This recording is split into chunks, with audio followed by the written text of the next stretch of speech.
Yes, hello. Yes, hello, Professor Feinerman. No. Look, are you absolutely sure he's coming? He's already half an hour late.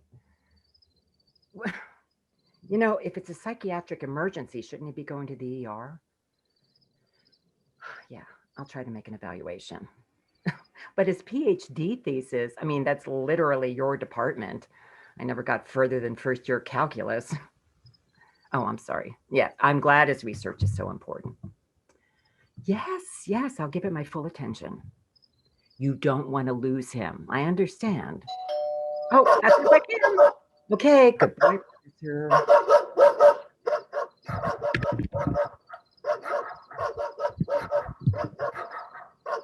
Mr. Dornbush, welcome. Listen to those dogs.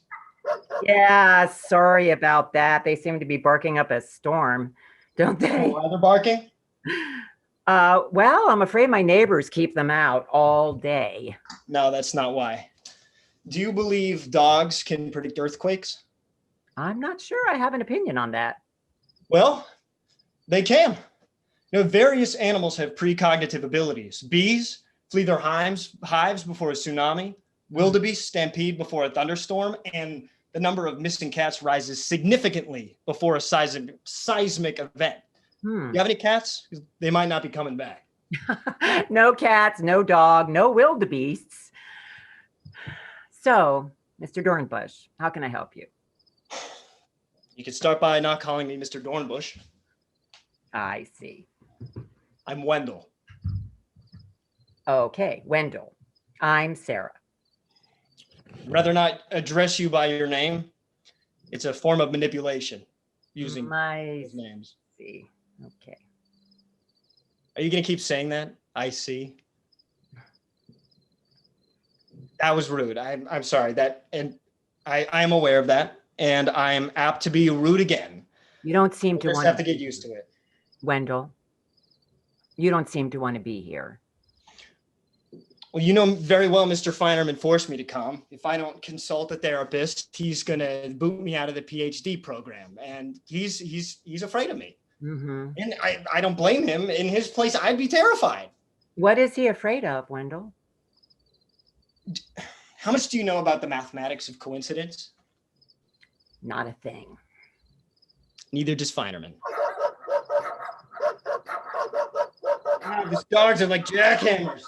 They'll calm down eventually. They always do. No, they're on to me. What do you mean they're on to you? Well, that gets into the area of my thesis, and if it's over Feinerman's head, it must be over yours. I'm sure it is. Maybe if you explained it to me in the simplest terms.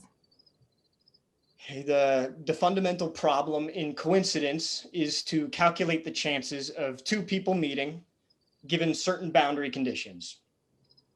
The non-trivial approach is to count the number of K-step walks in a vial group. Are you with me so far? I think you know I'm not. Are you menstruating? Why do you say that? Women lose 10% of their intelligence when they're menstruating. JERI told me that.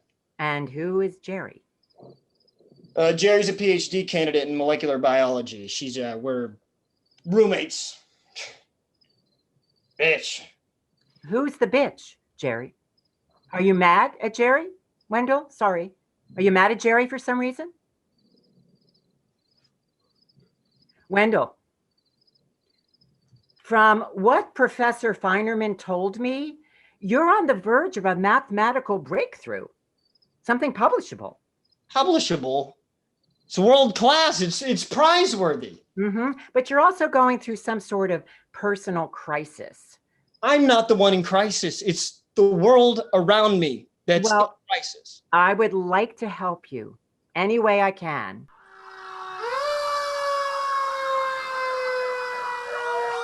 Wendell, did you know that is a 2-alarm fire? Things are heating up. Wendell, what are you doing? It's a data point. It's a data point. I need to record it for my thesis. All right, so what exactly is your thesis? You don't really want to know. You're just spinning your wheels. A student gets the blues, you see them once or twice. You never actually do anything for them. You're to psychotherapy what a school nurse is to medicine. Ooh. Well, you sure have me pretty well sized up, don't you, Wendell? What do those data points represent? Unusual occurrences. And your theory about those occurrences is what? That certain people under certain conditions can be catalysts for extraordinary events that otherwise appear as accidents. We become the epicenter for disasters. They follow us around. And you're one of those people? Oh, walking disaster area? Hello? What have I been saying? All right, so what kind of disasters are you causing? I didn't say causing, I said catalyzing. These are accidents waiting to happen. Well, the pandemic, for example. Who do you blame for that? Who do I blame? COVID-19. Oh, so COVID-19, not yourself. Okay, you must be on your period. COVID-19 is a multifocal event, a global phenomenon. I'd have to be everywhere at once. That's just silly. Oh, silly? Now she's repeating everything I say. That's the lamest form of therapy ever invented. Okay, do you hear those helicopters? Mm-hmm. Okay, they're looking for some criminal, a burglar, a carjacker, a home invader. I spread calamity everywhere I go. Stop trying to help me. This is hopeless. Wait, Wendell, where are you going? Stop. Come on, you are not leaving this office. Why? You don't believe a word I'm saying? Look, Wendell, you mentioned JERI before, right? And that seemed to make you quite upset. So tell me more about Those dogs are getting angry. Does it scare you to talk about JERI? What just went through your mind, Wendell? Wendell? I was remembering a dream. Uh-huh. You want to tell me about it? It's more of a nightmare. I'm listening. Go on. I'm asleep. In the nightmare. Yes, I dream that I'm asleep. And then what happens? And then I wake up. Wait, in the nightmare. In the nightmare. I wake up and I swing my legs out of the bed. I feel my feet hit the floor. And then I pick up my pillow and walk to the other side of the bed where JERI's sleeping. Wendell, you just talk. You don't have to act it out. And I stand there with the pillow, holding it over JERI. Wendell! And then I'm back. Then I'm back again. And that's all? No, that's not all. When sometimes when I wake up, there's no pillow under my head. Where is it? It's on the floor, on JERI's side of the bed, as if I wanted to smother her. And change my mind at the last second. Wendell, I think I'd like to talk with JERI. Great, so much for confidentiality. You think I'm a danger to JERI? Why don't you just call the whole campus while you're at it? Wendell, you seem to think that you're a danger to JERI. Okay, fine then. Why don't you just call security? That's what you're thinking, isn't it? Thinking of doing, isn't it? Lock me up. Keep me from buying a whole bunch of guns and blowing the school to kingdom come. Wait, Wendell, where is JERI now? Wendell, where are you going? I am ordering you to stop.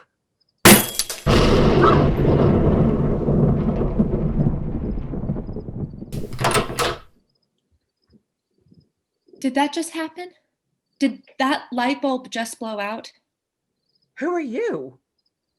Sorry, I'm JERI. I was listening outside. I heard you cry out, but that light bulb thing, that happens all the time at our place. It really breaks me out. We go through like a dozen light bulbs a month.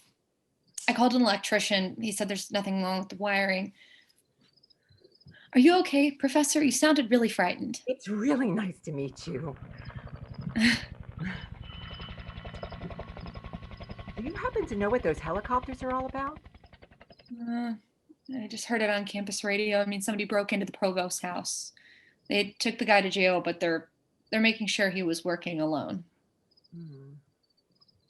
Not alone. I helped. You hear that? You know what he's referring to. Yes. He told me about his thesis. I'm just so glad that he's talking to someone. Finally. You don't recognize me, do you?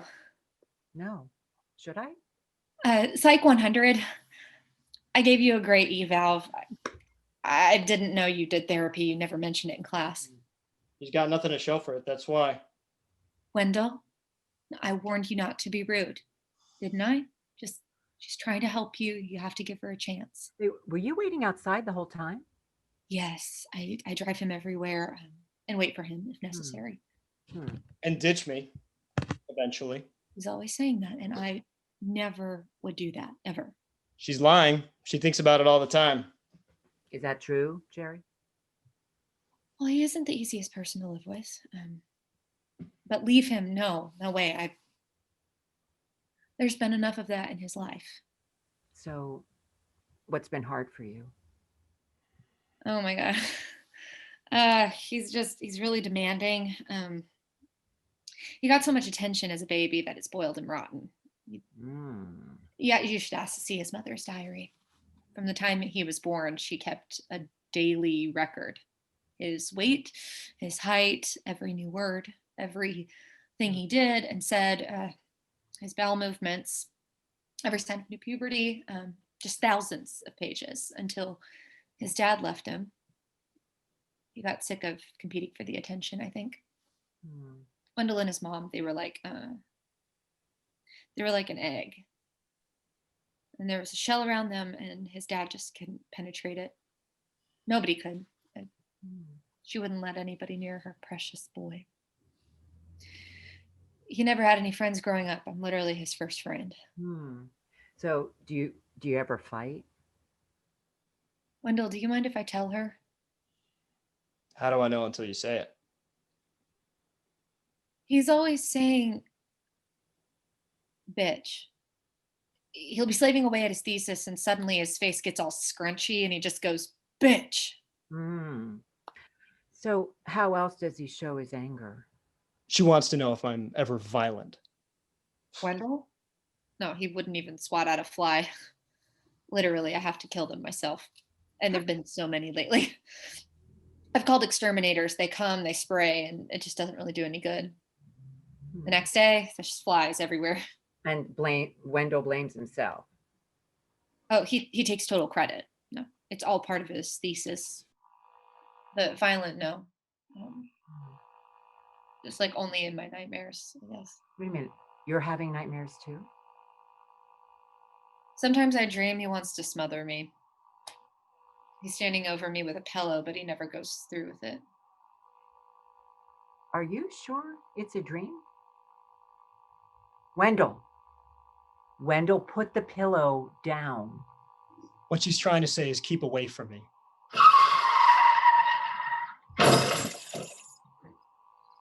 Hey, do you hear that? It's closing in. The disaster radius is shrinking.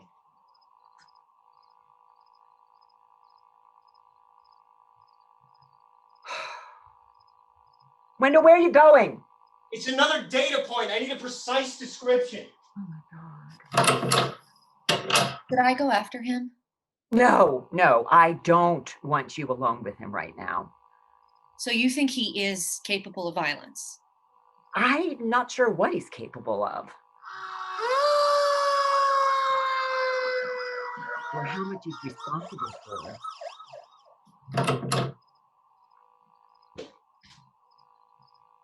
Yeah, this ridiculous SUV just sheared the side mirror off your car. It was too far up the block. I couldn't read the license plate. Bitch. Help him. Please, I mean, before something really awful happens. Who's the bitch, Wendell? You're the bitch, Sarah. Oh, me? I'm the bitch? Who's the woman who's always inside your head, watching your every move, recording everything you say and do? I know what you're implying, and that's not And true. you know it's true. You're begging your mom to leave your brain. Go away, bitch. Get out of my head.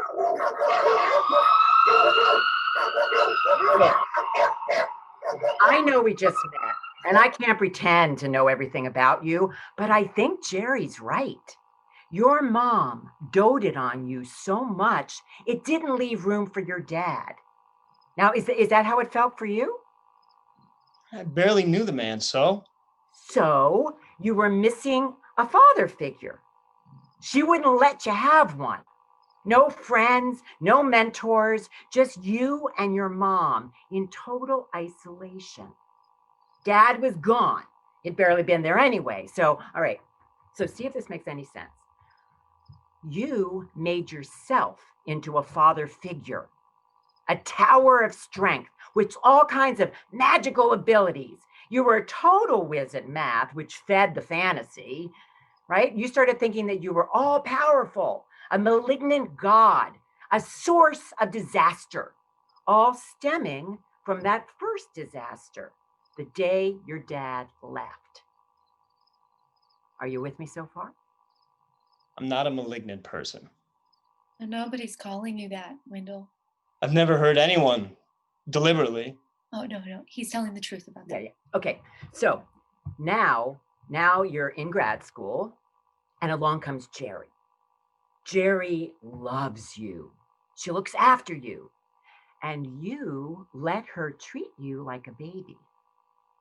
That's no exaggeration, Wendell. So does that suggest anything? I made JERI into the mom I knew. Yes. And that's why the pillow was on the floor. Now tell me something a little more about that. I wasn't gonna smother her. I was sleeping there on the floor. Like when you were a boy. Wait, why were you sleeping on the floor? Anytime he had nightmares, right, Wendell? Yeah, and I was too old to crawl in bed with my mother, so I took a pillow and I slept on the floor on her side of the bed. And I remember one time she woke up and she said, "What are you doing on the floor, Wendell?" And having a bad dream. Oh, Wendell, that makes me so sad. That sweetheart, that makes me so sad. Don't have bad dreams. JERI, you see, I just wanted to sleep at your feet. God, how could I be so blind? Well, look, these things are hard to talk about. I didn't account for WMDs. Wait, what WMDs? The Weil multiple Dirichlet series. It's hard to study the Whittaker case, coefficients directly. I overlooked the non-stable case. Wait, Wendell, where are you going? We still have a few minutes. No, this won't wait. I gotta tell Feinerman this is a major breakthrough. He'll be thrilled. Wait, right, Wendell, I think we should definitely meet again. Does this time work for you? Can't you just lie to Feinerman and say I'm symptom-free? No, I am afraid not, Wendell. You need time to process what we've uncovered. I know, I'm joking. JERI, did I ever make a joke before? Never. I'm talking to you right now, and I'm looking you in the eye. My brain isn't freezing over. Isn't that amazing? Yeah. It's like we're really talking. Like a real couple. Yeah. You can stop treating me like your child. I mean, I never wanted to be your mom. So Yeah. the first thing that I am going to do is I'm going to teach you how to drive a car. Yeah, and do laundry, and work the dishwasher, and make the bed, and pour my own cereal, and God, this is so great. Is this the best interpretation you ever made? Yeah, I think I think it was. Beginner's luck. I'm joking again. I'm joking. It was genius. Whoa. Listen. Listen to that. Listen to what? The dogs. They're not barking anymore. They know I'd never heard JERI or anyone else. You get that, right? You don't think I'm delusional? I never thought you were. So I'll expect to hear from you. Oh, you'll hear from me, and don't worry about that. JERI, let's go start those driving lessons.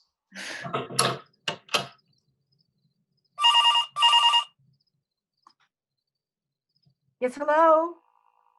Oh, Professor Feinerman, hi. Yes, he did show up for the session.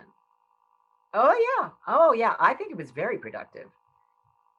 Yes, I'll hold.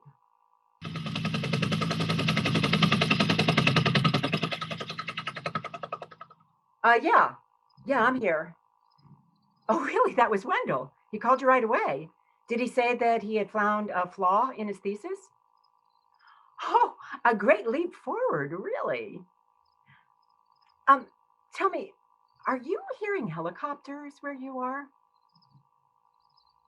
Yeah, the provost's house is burglarized. Yeah, I know. And the fire engines? Yeah. Where was the fire? The psych department. Wow. I think it's too soon to talk about a cure. All I can hope to do right now is minimize the damage. The Nobel Prize? Nobel? Yeah, I suppose that's a possibility. Dr. Feinerman? Did the power just go off at your place? Yes, here too. And the dean's office? And the dorms? Oh yeah, I'll be seeing him regularly. Oh yeah, we need to get to the bottom of this before we all go up in smoke. Wendell? Is that you? Who is it? Who's there?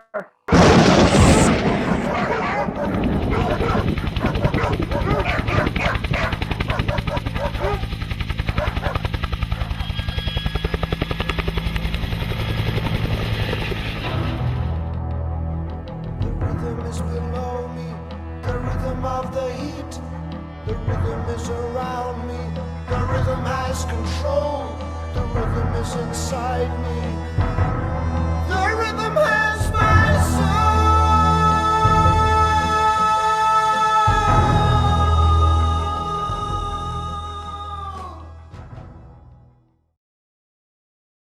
soul. All right, if everybody could come on back. And that is Epicenter. Everybody out in the house, you can either raise your hand or you can Q&A me, or I will actually Q&As. Let's go with the Q&As today. So there's. Can I just say, I want to express my gratitude to Wes and Lisa and Kelsey. You guys were wonderful, and to our maestro or tour, thank you so much, Tom. Nice job, Tom. Excellent. Bravo. Hey. Great working with you all. Yeah, this is fun. All right.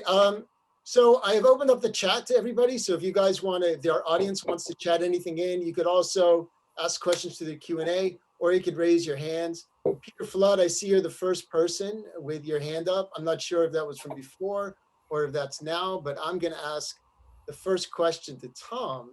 So Tom, I'm really curious when you originally wrote this, like when you got this idea and sort of what was happening in order to spark this storyline. I think I wrote the play first about 8 years ago, brought it into the Actor Studio PD unit. But the idea came, around 1970, I think. We had moved to Washington Square Village in Manhattan, and we were in the corner of 3rd and Mercer Street. And over a period of weeks, accidents happened visibly from our apartment. Car crashes, guys beating up their girlfriends, robberies. And I started to think, what do all these things have in common? And what they all had in common is I was looking at the window watching them. And so I said, well, maybe that's, that just suggested the idea that I was the center of all, I was making all these things happen. And that just, I wrote, some movies that had paranormal aspects and short stories that had paranormal themes, but that I never didn't do anything with until I started writing plays sort of late in life, and that seemed to lend itself. And you were the you were the cause of all these troubles. Yeah, in fantasy, yeah. Absolutely. John Solari wants to know, Mitch, how do you pick what to direct? Oh, wow. Well, I try to find material that I find compelling, interesting, engaging, that I think is accomplishable, that I think makes sense narratively and from a character point of view. I got a call on this particular project from Todd saying that he and Tom Baum had chatted and were looking for a director for this project, and somehow my name came up, and Tom sent it to me, and we began a very, very wonderful collaboration on the script itself. And so it's those elements and finding people that I like to work with. I've directed Lisa and Jess before. Kelsey is a new revelation and a wonderful one at that. And so all of those things. Great. It's alchemy, creating art is some kind of alchemy, and you try and find things that will hopefully catalyze that, to use the language of the play. Yeah, absolutely. And everybody, this is Tom's first time, but everybody else, this is at least their second piece. So Kelsey has done this before. Lisa has done this before. Oh, Jess, it's Jess's first time. So Jess, welcome to the family. So this is great. Yeah, this is really wonderful. All right, I'm going to open the house to Peter Flood. So Peter. Well, if I hit my hand, or if I raised my hand, it was a mistake. But given what Tom just said about the 70s, now the piece makes total sense. Being a veteran of the 1970s in New York, I entered New York, and I would suggest that anybody living in New York City in the early 70s would have felt the center of chaos. I was on the Upper West Side, Tom, and it felt exactly the same. 96th and West End, which was then the what should I say, the border. It was chaos, certainly. The whole city was. So, if you're planning on going further with the piece or playing with it, I think you should really identify the period. It's an important element in the piece. Anyway, it was a lot of fun. Thank you. Although I have to chime in here and say that I live in Venice Beach, California, and as we speak, there are choppers circling around my house looking for somebody who's done something, no doubt. What's funny, Lisa, is that when we rehearse, so Lisa and I live about 2 miles from each other. So she's in Venice Beach and I'm in Mar Vista. So when a helicopter goes over her house, there's a little delay and then I hear it over mine. So when we were doing this, and there's so many sound cues in this piece, that I would hit a sound cue and then Lisa would go, oh, I hear a helicopter over the house. And then all of a sudden it would be over my house. So we're all living the same reality. So it was very nice. Lisa Richards. Lisa, you are on. There you go. I also lived in New York in the 70s, and that's why I came out here, and I never went back. Carry $5 for the mugger. I lived on 90th and Broadway. And anyway, my ex came up to get me from doing a rehearsal, and he said, don't worry, I got mugged on the way up. And as he got mugged on the way up, there was a police car. He went over to the car and said, I've just been mugged. And the police said, shh, we're waiting for a robbery. Anyway, that was New York in the 70s. But the thing was that I thought you were all wonderful. And so did he create the therapist also? Because in a way, I thought this was saying, well, so much for therapy, so much for knowing who you are and what you're doing, because it doesn't change your mind a bit. Tom, did you have him create the therapist, the central character also? Yeah, you know, there's a famous saying of Freud's. He said that just telling people what's wrong with them has about as much effect as handing out menus in a time of famine. That's You know, right. and so that was the joke. That was the joke in it, that she makes this impromptu interpretation, which he accepts and he loves, and it's going to break, you know, solve all his problems. But still, what he, you know, if you know what makes somebody tick, it doesn't keep him from ticking. So he's going to keep ticking. That was sort of the joke of the piece. Yeah, no, that was brought home really well, really nicely. And well directed, Mitch. Very nice. Thank you, Lisa. Thank you, Lisa. Yeah, Mitch is a terrific director of actors and writers, and we had a really good collaboration. He just zeroed in on all the weaknesses, and it was really fun. We have a lot of people from New York who are sort of chiming in, going, same at 86 in Central Park West, New York City in the 70s. Yikes, mugged 3 times, 5, 16, 23rd. Boy, it's like, let's go to New York and get mugged. So how funny. I have a question that's in the Q&A, and this is for Tom. Tom, was there anything that you didn't expect from the script, seeing the performances? This is from Helen Eisenbach.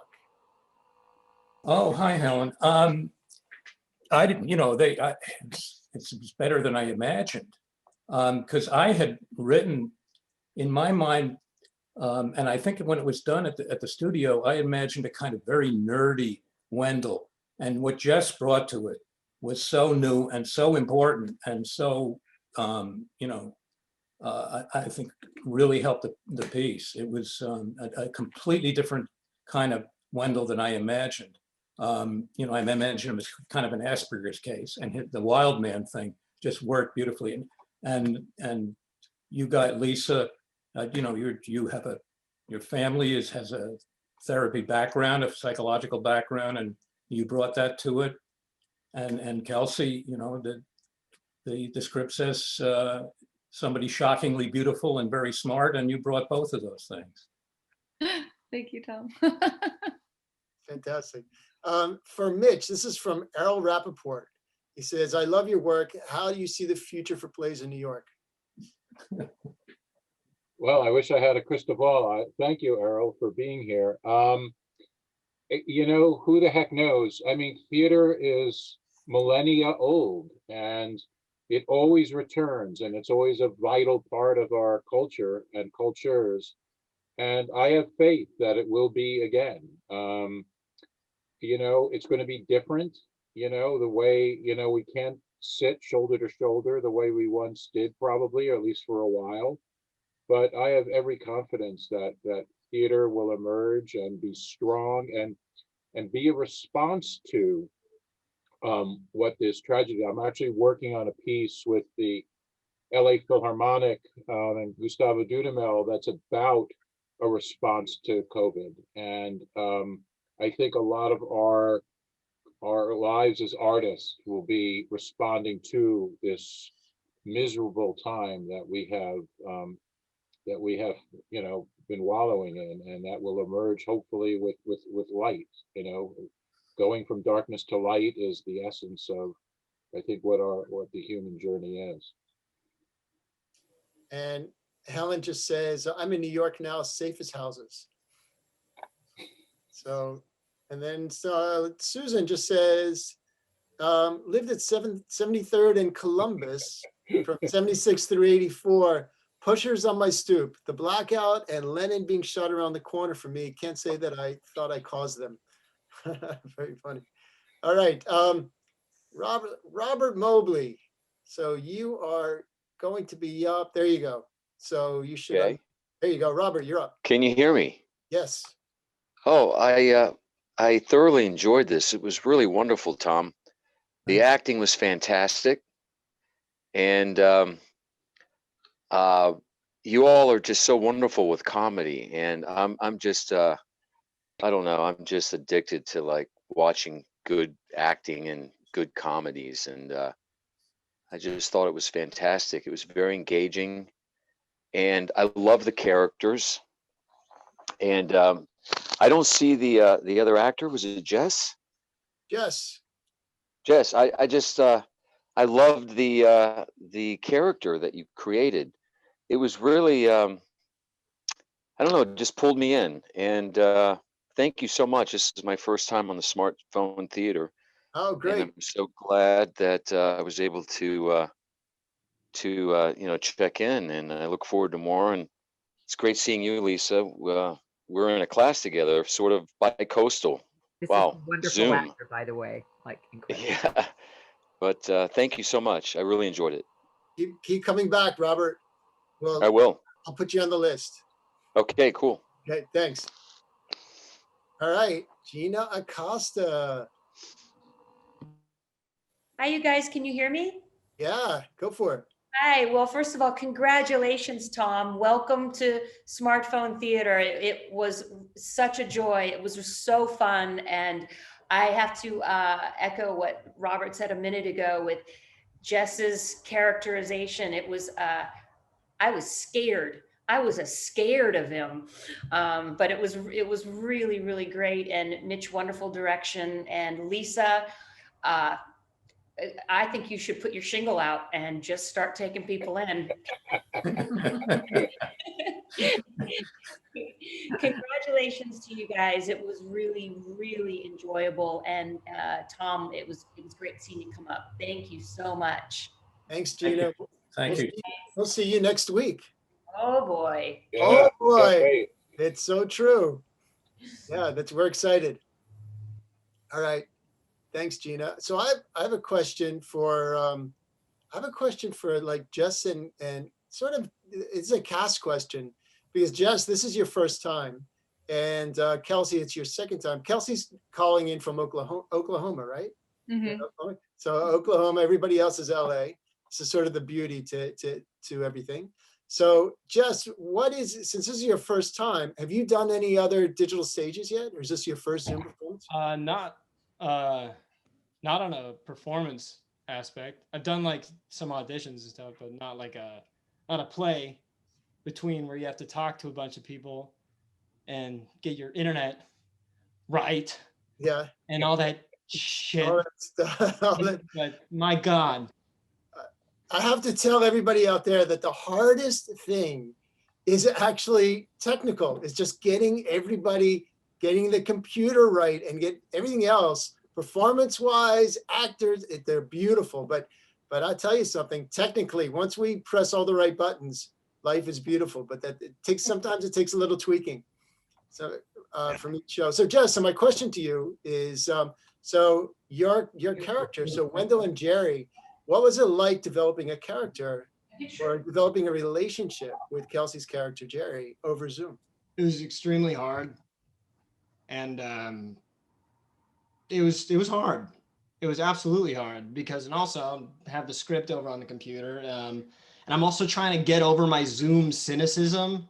Because I'm like, I've been really cynical about the whole just like Zoom getting into it. So, you know, I think I had to kind of get through that as well. But yeah, you know, it's eventually it's just like when you're actually looking at, you know, when I'm actually looking at Kelsey's face and in her eyes, it's like talking to somebody. You just kind of have to get used to it. And for me, get over it.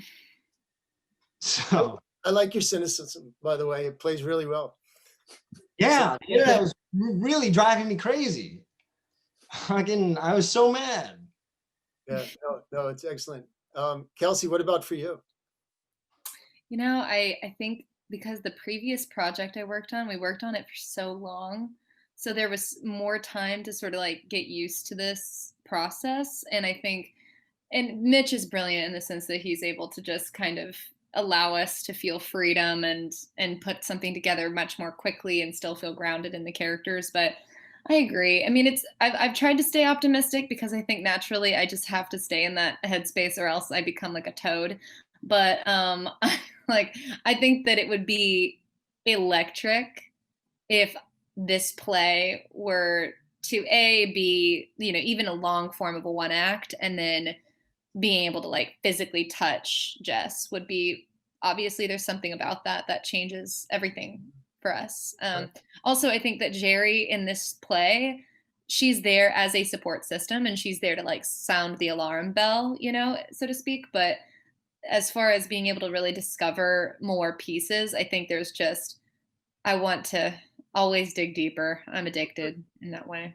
Yeah, that's great. Let me. And by the way, you know, Kelsey was going in our rehearsals between a live set where she actually had interaction with actors on a big movie and our small Zoom experience. So I'm sure that was a little schizophrenic, you know, in like being able to actually engage with people and then having the camera and a screen between you and your scene partner. Well, isn't it so exposing to be on one of the, like, theater is such an exposing, humbling experience. And this is even more so because you're like, oh, I can't hide. Like, I just can't hide. I'm just going to be like, this is who I am.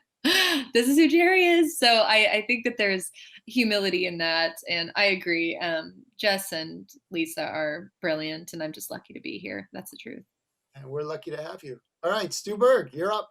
Well, first of all, Tom, it's a very, very interesting play. And I see where you were going in terms of your centering so many of the things on Jess. The acting was terrific. The direction was great. The one thing that I really found interesting from the point of view of having done these is that you did such a good job on relating to each other in spite of the distance. And as I said, I have directed a number of these now, and that is the hardest thing to make happen, is that people can actually be believable and in spite of the backgrounds and so forth within the framework of the piece and the relationships to each other. And I thought that you guys did a really terrific job. And Mitch, congratulations to you. And Tom, very, very interesting. And all three of you, I think I know Lisa. We were in kindergarten together, I think. But anyway, enough said. Jess, good work, buddy. Thanks, Stu. Good to hear your voice. Something with you too. You did a great job. Thanks, Stu. I'll say, Sharon Shane says, bravo to everyone. The play was so appropriate for today. I live in New York and the helicopters fly overhead almost each night. And when I lived in New York, I was robbed 3 times in 1 year. It was all so universal. Mitch, you really brought it to life with each actor. I thought everyone had such bravado. They just went for it. And Lisa, I love this look for you. You look gorgeous. And Jonathan Reynolds says, I'm in New York now and I haven't been mugged since '88. But the crime rate here is soaring. I enjoyed the play and agree the time period should be emphasized. And now I have to go make dinner for my wife. And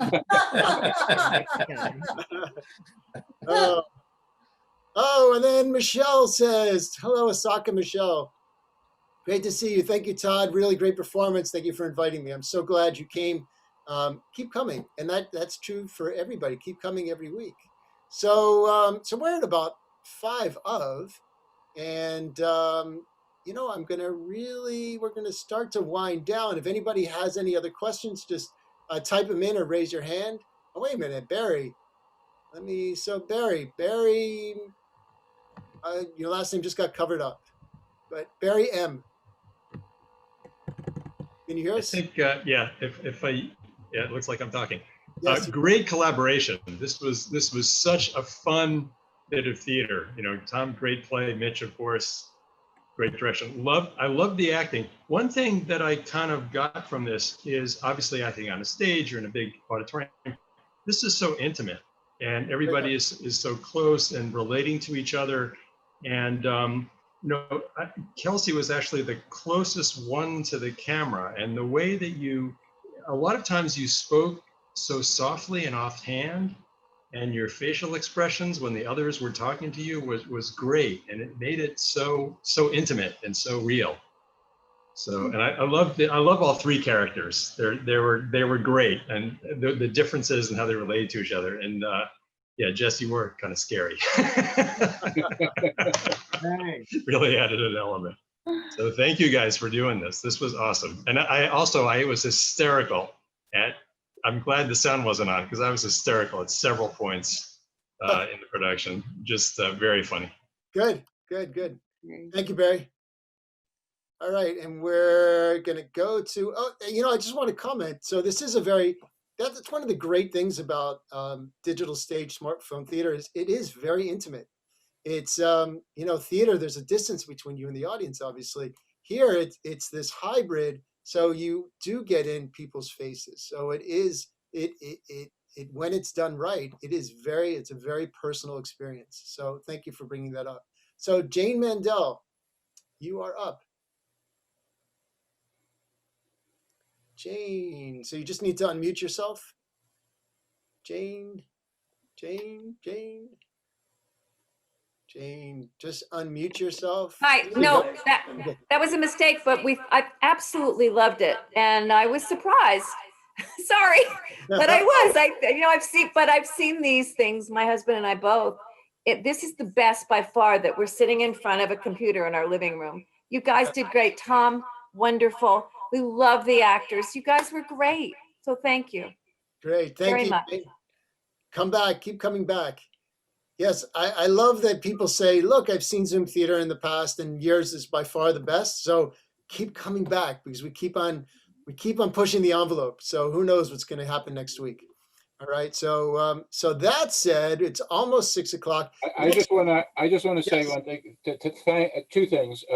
I want to thank you, Todd, for continuing to shepherd smartphone theater. It's you do an extraordinary thing. I raise my glass to you. Thank you. And it's really hard. I threw like 21 sound cues at Todd that he had to do while doing all these other switches and stuff like that. And he just, he manages it and brings this thing to life. And I'm privileged and honored to be part of it.